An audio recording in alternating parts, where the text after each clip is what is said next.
In the first segment, you used the term woke, and you said that woke is what was sort of ruining everything. And I know that you're... No, I didn't say ruining everything. I said that's why Trump could get reelected. That's why Trump could get reelected. Yeah. That woke is a word used by the black community to note that we must be aware of social injustices. But words and migrate. So why is that a bad thing? It's not a bad thing, and originally that was absolutely a great thing. Alert to injustice, who's not for that?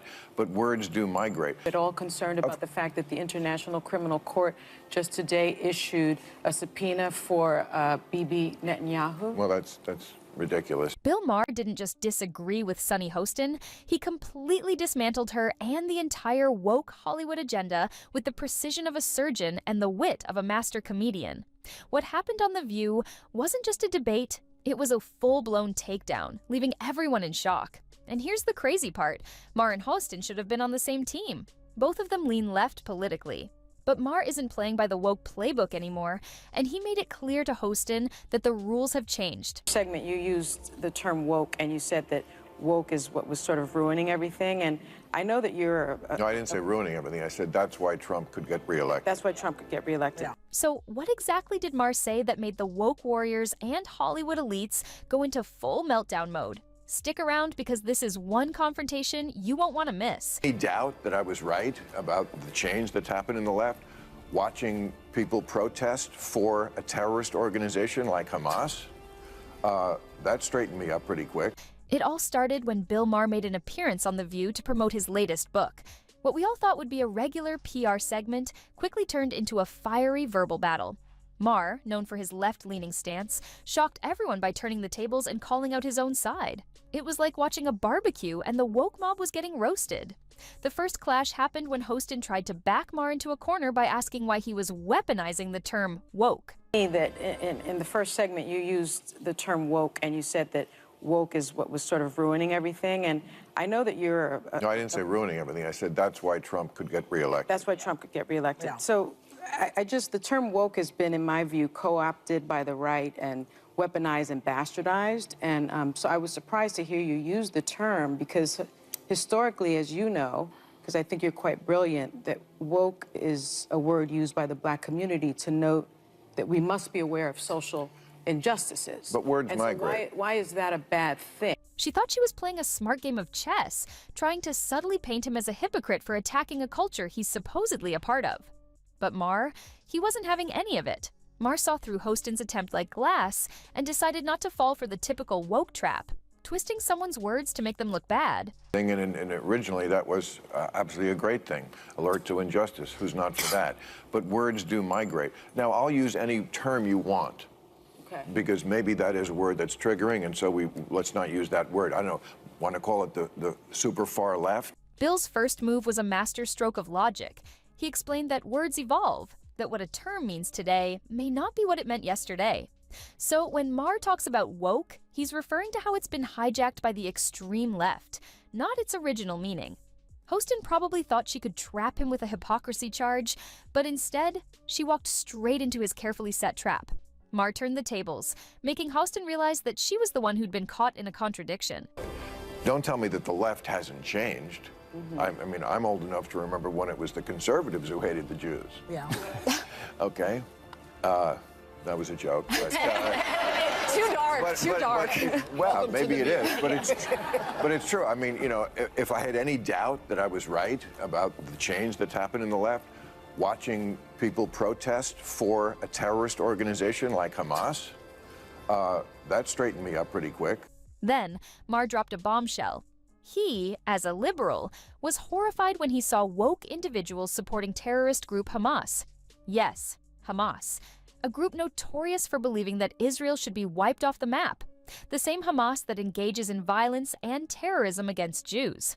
It was a shocking moment for Maher, and he expressed his disbelief at seeing self-identified progressives not only criticizing Israel, but also cheering on Hamas's twisted mission. For someone who's often categorized as a liberal, Maher found the woke support for Hamas nothing short of appalling. I mean, it's just astounding to me that they can't tell the good guys from the bad guys. I mean, just morally. I mean, let me tell you, if you're for Hamas, just live in Gaza for a day. And I'm not talking about while the war is on. I mean, before the war. trust me, you would go running and screaming and begging to live in Tel Aviv, a place that has your values. But Maher wasn't done. He then expertly nailed Hostin and the rest of the View panel with a hard-hitting reality check. Maher pointed out that if Hostin and her fellow woke warriors were truly concerned about oppression, they should take a hard look at where they'd actually want to live. Israel, which he argued has values closely aligned with American society, or Palestine, where strict laws severely limit the freedoms of women. Maher exposed the double standards of the woke crowd. They love to criticize Israel, yet they'd never last 5 minutes living under the oppressive rules in Palestine. The hypocrisy was glaring, and Maher was calling it out in real time. Women have no, this is a show watched by a lot of women. Women have no rights in this place, and a lot of majority Muslim countries around the world. There is no equal rights as far as speech, dress, opportunities for education, reproductive rights, freedom from sexual violence, freedom from sexual harassment. The LGBTQ community as well. Yes. That too. But you throw around the term apartheid. There is a gender apartheid in a lot of the world, where women are second-class citizens, at best. But wait, he wasn't done there. Maher then went even further, taking aim at the gender rights disparity in many Muslim-majority countries. These were the same countries that many woke activists seem to be defending. Maher, with surgical precision, challenged Hostin and her colleagues to go visit those countries and witness firsthand how women are treated, marginalized, oppressed, and silenced. This wasn't just a jab at one specific country. It was a broader critique of woke culture's selective outrage and failure to acknowledge these realities. And let's be real, Hostin and the rest of the panel didn't know how to respond. They were scrambling. Concerned about the innocent civilians that have been collectively punished and murdered, largely children and women. Of and course. are you at all concerned about the fact that the International Criminal Court just today issued a subpoena for Bibi Netanyahu? As if the conversation couldn't get any more heated, Hostin tried to pivot. She knew Maher had just torched her argument about why he, as a leftist, wouldn't support woke culture. So she tried a classic woke move, accusing him of supporting violence against innocent civilians. She tried to use moral grandstanding as a way to regain control of the conversation. But once again, Maher was prepared. His counterattack was swift, sharp, and devastating. He dismantled Hostin's moral high ground, exposing her argument as weak and hypocritical. Maher's brilliance was in how he handled this back and forth. He didn't get flustered. Instead, he dropped a truth bomb with calm precision, and the result was staggering. That's ridiculous, but it's a war. Why? It's a war. Because it's a war, and they were attacked, and they're defending themselves. Now, this is a war. Do you think Hamas needs to be destroyed? Question. Yes. You do? Yes. So how can we do that with a ceasefire? All right. So Hamas needs to be destroyed because they are a terrorist organization who say openly that they want to commit genocide on the Jewish people, on the state of Israel. That's what from the river to the sea means, okay? And they say it very openly. They said, we did this attack. They've attacked Israel 5 times. They've started 5 wars since they were given that land back. They could have chosen to turn that place into any place they wanted to, and they took a lot of money that they took from the international community, and they spent it on bombs and guns and building tunnels. So if they need to be destroyed, how do we do that? It's a war.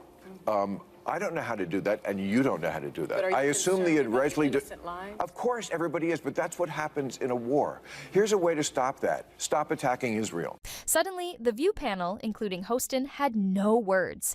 The room was silent, except for the applause from the audience. Maher had obliterated the woke mindset with ease. And it wasn't just Hostin who was rattled. Even her fellow panelists couldn't help but clap for Maher's sharp analysis. And then came the final knockout punch. When Whoopi Goldberg asked Maher about how the media might be skewing the news to push certain narratives, Maher's response was nothing short of a masterpiece. Nothing. Yeah. And it's narrative over truth. You know, I mean, it's not like when I hear people talk on either side of it, I always think they're lying. They're just telling me half of it. Yeah. And I never trust them anywhere until I check out the other half. Yeah. He didn't just critique the media. He tore into the very core of woke culture. Maher described how the ultra-leftists don't prioritize truth. Instead, their goal is to force-feed their narrative, no questions asked. Truth, in their eyes, is secondary to convenience, and anyone who dares to challenge their version of the story is swiftly canceled. Maher made it clear that this was why he refused to join the woke bandwagon. It's full of people with ulterior motives, people bent on eroding the values that America was built on. His words had an immediate impact. Even those on the right side of the political spectrum were nodding along, acknowledging the truth in what Maher was saying. But did you see Hostin's face during all this? She looked like a deer caught in headlights, desperately trying to regain her footing but failing miserably. Not one to go quietly, Hostin tried to take one last swing, accusing Maher of abandoning his left-wing principles. But once again, Maher had the perfect comeback. Old school liberals, which I would mostly count myself as, old school conservatives, there's still some of those You've left. changed, though.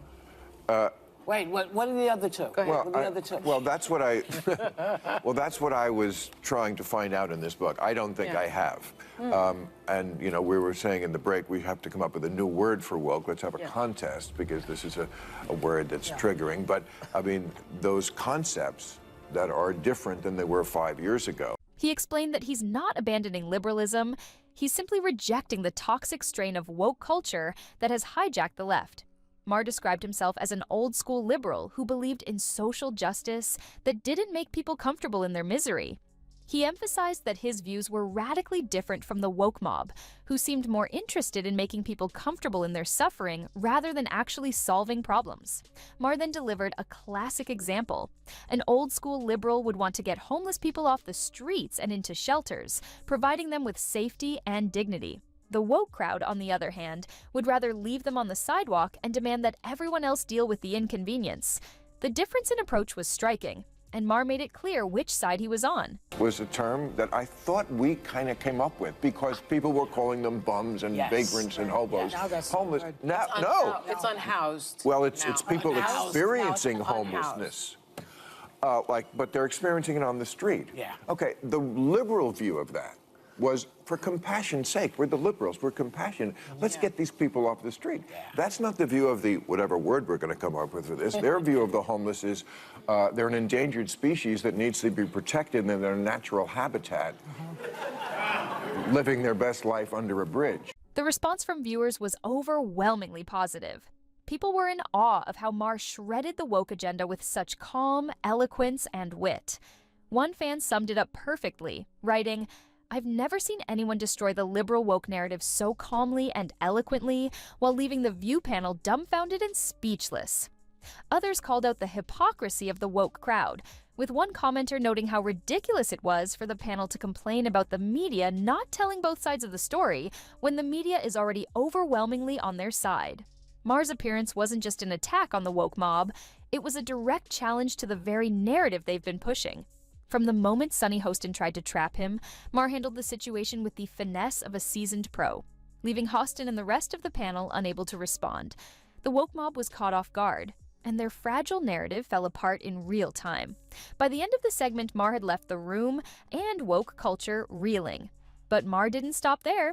He also took a swipe at President Biden, suggesting that his age might be affecting his ability to lead the country. Biden just presents as old. It's not really fair. No. Because he's almost the same age. Trump is almost the same age as him. I know. But Trump doesn't present that way. You know, you look at somebody right away, you can kind of just sum them up. I mean, we are not young, but we don't present as old. Yeah. Biden does. I saw him yesterday making that speech. Yeah. I mean, I'm sorry, he's cadaver-like. That's some roast-level commentary right there. Maher implied that Biden may not be the one making the decisions in the White House, painting a picture of a president who's more of a puppet than a leader. By the time Maher's appearance on The View ended, the woke mob had suffered a full-blown migraine. His sharp rhetoric and devastating critiques left Sunny Hostin looking like she wished the floor would open up and swallow her whole. Maher had done what no one else could. He obliterated the woke narrative, leaving the panel speechless and scrambling. And that, my friends, brings us to the end of today's video. If you enjoyed this breakdown, be sure to hit the like button and subscribe to the channel for more epic takedowns of the woke mob. You won't want to miss what's coming next. See you in the next video.